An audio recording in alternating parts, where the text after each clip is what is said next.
बिस्मिल्लाहिर्रहमानिर्रहीम, अस्सलाम वालेकुम। मैं हूं गुलफाम चौधरी। आप देख रहे हैं मेरा फेसबुक पेज और यूट्यूब चैनल। पाकिस्तान की सियासत में अहम तरीन डेवलपमेंट हो रही हैं और मुसलसल डेवलपमेंट्स मुतवक्के हैं। यकीनी तौर पर जो पाकिस्तान के हालात हैं वो यकसर बदलने जा रहे हैं और बड़ी बड़ी तब्दीलियाँ मुतवक्के हैं। इस हवाले से हमारे साथ मौजूद हैं सिद्दीक जान साहब। उनसे जानते हैं क्या डेवलपमेंट हुई हैं, पहले उनकी बात सुनते हैं फिर उस पर बात करते हैं। देखिए, इमरान खान साहब मुसलसल इन खदशात का इजहार कर रहे थे कि ये जो 18 दिसंबर को फैसला महफूज हुआ, 18 दिसंबर को फैसला इसलिए नहीं आया कि फिर कहा गया कि 23 को आएगा, 23 को कहा गया कि 6 जनवरी को आएगा, 6 जनवरी को नहीं 6 को कहा, हाँ फिर कहा गया कि फिर उसके बाद 13 को आना था। ठीक है, और फिर 13 को आ गया था, 13 को नहीं आया, 17 को आया। 17 को आया। अच्छा, ये देखें ना, अब इतनी चीज़ें भूल जाती हैं। तो अब मसला ये है कि इमरान खान साहब और तहरीक इंसाफ मुसलसल इन खदशात का इजहार करते रहें कि याहिया अफरीदी साहब ने जो जुडिशल कमीशन का इजलास बुलाया था कि उसमें नए जजेस लगाए जाएंगे।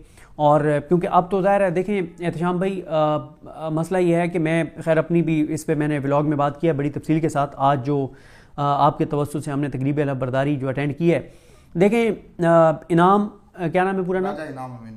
राजा इनाम अमीन मिन्हास साहब, राजा इनाम अमीन मिन्हास साहब या आज़म खान साहब वज़ाती हैसियत में शायद बहुत अच्छे इंसान होंगे, उनके बड़ी अच्छी पर्सनैलिटी होगी, सारी चीज़ें अपनी जगह होंगी। लेकिन मसला यह है कि जिस जज को भी 26 यानी तरमीम के तहत नून लीग लगाएगी और पीपल्स पार्टी लगाएगी तो उसकी क्रेडिबिलिटी के ऊपर बड़े सवालात खड़े हो जाएंगे। वो जितने भी अच्छे वकील क्यों ना हो, वो कितने अच्छे इंसान क्यों ना हो, लेकिन मसला यह है कि इस वक्त जो पाकिस्तान के अंदर जो हालात हैं उसमें किसी भी जज की क्रेडिबिलिटी के धचके के लिए इतना ही काफ़ी है कि उसको नून लीग ने जज बनाया है, शरीफ ख़ानदान ने जज बनाया है, जरदारी ने जज बनाया, और इनको तो नून लीग और पीपल्स पार्टी ने भी नहीं बनाया। ठीक है, तो वो भी हसनात मलिक साहब कहते हैं कि हमें पहले बता दिया गया था कि ये 2 जज होंगे और वही 2 जज आए। ये मुझे भी बता दिया, ठीक है, हाँ। कहीं से पता चला था कि ये 2 आ रहे हैं और बाद में फिर वही हुआ।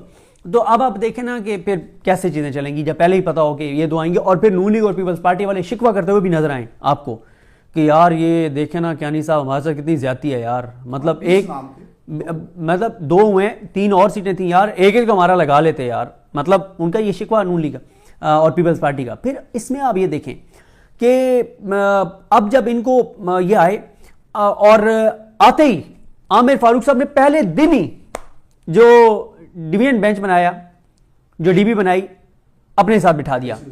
ठीक है, अब एडिशनल जज साहब को बिठा दिया। अब सवाल यह है कि इमरान खान साहब की आज या कल अपील आ जानी है, सजा मुअत्तली की दरखास्त आ जानी है। क्या वो आमिर फारूक साहब इसी बेंच के सामने लगाएंगे या वो लगाएंगे उनके पास किसी और जज को, जैसे पहले मियां गुल साहब उनके साथ बैठते रहे हैं। लेकिन देखें ना, मियां गुल साहब के उनके साथ बैठने से ना इश्यूज होते हैं। इश्यूज क्या होते हैं? जब साइफर केस था, एंड पे पहुंचा, तो एंड में जब उन्होंने देखा कि गेम हमारे हाथ से निकल गई है तो कहा गया कि आप रिमांड बैक कर दें कि अगर आप ये बातें मान भी लें पीटीआई की के वकला की लीगल टीम की, तो इसको आप रिमांड बैक कर दें। उस पे मियां गुल साहब बढ़ गए थे, बड़ी एफर्ट करनी पड़ी थी पहले सलमान सफदर साहब को और उसके बाद मियां गुल हसन साहब ने कहा। बिल्कुल, मियां गुल साहब ने कहा कि अगर आप लोग प्रोसिक्यूशन को कहा कि पहले दिन आके कह देते कि रिमांड बैक कर दो, फिर और बात होती, फिर हम देखते, अब हम मेरिट पे फैसले करेंगे। इमरान खान साहब बरी हो गए। अच्छा, फिर इसी तरह से तोशाखाना 2 में जब तोशाखाना 1 जो नैब रेफरेंस था उसमें जब आके उन्होंने कह दिया कि जी आप रिमांड बैक कर दें, ये वो, उस पर भी आप ठीक है, ठीक है। अच्छा, अब मसला ये है, उसके अलावा मियां गुल साहब के पास जो जो चीजें गई हैं, यानी साइफर के जो मामला उससे पहले उनके पास ज्यादा रहे, सिंगल बेंच, ठीक है। यानी इस वक्त इस्लामाबाद हाई कोर्ट में इमरान खान के जेल ट्रायल्स के ऊपर अगर कोई जज पीएचडी है कि जेल में मामलात क्या चल रहे हैं और किस तरह से केस बनाए जा रहे हैं और चलाए जा रहे हैं, तो वो जो पीएचडी हैं वो मियां गुल हसन औरंगजेब साहब हैं। और फिर मियां गुल साहब के अबुल हसनात साहब के हवाले से रिमार्क्स जो हैं मुख्तलिफ केसेस में वापस ले लिए थे। ठीक है यार, वो जाहिर है वो एक लेकिन रिमार्क्स दिए थे ना, ये सारी बातें जो उन्होंने की थी वो गैर मामूली हाँ, बिल्कुल। अब देखें, मैं आपको बताऊं कि इमरान खान साहब को जो धमकियां दी जा रही हैं ना जेल में, वो ये दी जा रही है कि पहले इमरान खान साहब को धमकी दी जा रही थी कि 14 साल आपको सजा सुनाएंगे, वो हो गई। अब इमरान खान साहब को कहा जा रहा है कि 14 साल की जो सजा है ना, ये इतनी आसानी से सस्पेंड नहीं होगी, इसलिए अब भी तुम्हारे पास मौका है, बात मान लो। अब जब आज इनाम साहब को बिठा दिया गया तो आज इमरान खान को एक और पैगाम जाएगा, हाँ जी दसो फिर सर बिठा देता है ना जज। कहा था ना आपको कि याहिया अफरीदी साहब जुडिशल कमीशन के इजलास बुलाएंगे, कहा था ना कि ये हमारी मर्जी के जज जाएंगे, कहा था ना कि वही मर्जी के सुनेंगे, और अब बता रहे हैं आपको कि आपकी सजा मुअत्तल नहीं होगी खान साहब, और अपील आपकी वो जो आजम नजीर तारड़ कह रहा है कि अपने टाइम पे सुनी जाएगी। तो खान साहब आप लंबे अरसे के लिए जेल में कर लें हमसे बात, ठीक है? बात तो है, अगर उनकी सस्पेंशन ऑफ सेंटेंस जो है वो एक्सेप्ट नहीं होती, रिजेक्ट हो जाती है, सुप्रीम कोर्ट में मामला जाएगा और बड़ा लंबा चौड़ा चलेगा, या हाई कोर्ट में किसी नए ग्राउंड पे आना पड़ेगा, तो ये इतना जल्दी फिर खत्म होता दिखाई बिल्कुल। लेकिन मैं आपको बताऊं, ये इमरान खान और इस निज़ाम की आखिरी बड़ी लड़ाई है, क्योंकि इसके बाद आपको भी पता है कि तोशा खाना 2 का भी आप मुझे बता रहे थे कि मियां गुल साहब ने जो ऑर्डर लिखा उसमें बेल वाला, उसमें जो चीज़ उन्होंने बहुत बारीक वारदात थी जो सामने नहीं आई थी, इस जिसको बड़ी वाजे हो गई है। शराफत यार टेबल इधर आके चाय इधर दे दो। अच्छा, तो आज सारा दिन आपने अदालतों में हमें किया है, आपने तो चाय ऑफर की थी, ठीक है, आपने तो चाय ऑफर की थी, लेकिन मैं उस वक्त जल्दी में था तो वो चाय नहीं पी, तो अब बड़ा इशू हो रहा है। अच्छा देखें कियानी साहब, अब बात यह है कि आप ये देखें कि ओवरऑल भी अगर आप आज देखें ना अदालतों से जो कुछ हो रहा है ओवरऑल भी, यानी सुप्रीम कोर्ट से जो कुछ हुआ उस पर हम अभी बात करते हैं। फिर आप देखें कि मोहसिन अख्तर कियानी साहब आज जो उन्होंने काजी फाइजा के बारे में दबंग रिमार्क्स दिए जो आपने ट्वीट किए, जो अदरवाइज नहीं हो सकते थे और शायद किसी और बेंच से कभी भी ना। अच्छा, फिर तीसरे नंबर पे सिंध हाई कोर्ट ने आज नोटिस कर दिया वो 26वीं आईनी तरमीम वाले केस में जो शाहिद खान अब्बासी साहब की पिटीशन है उसके ऊपर नोटिस हो गए, ठीक है।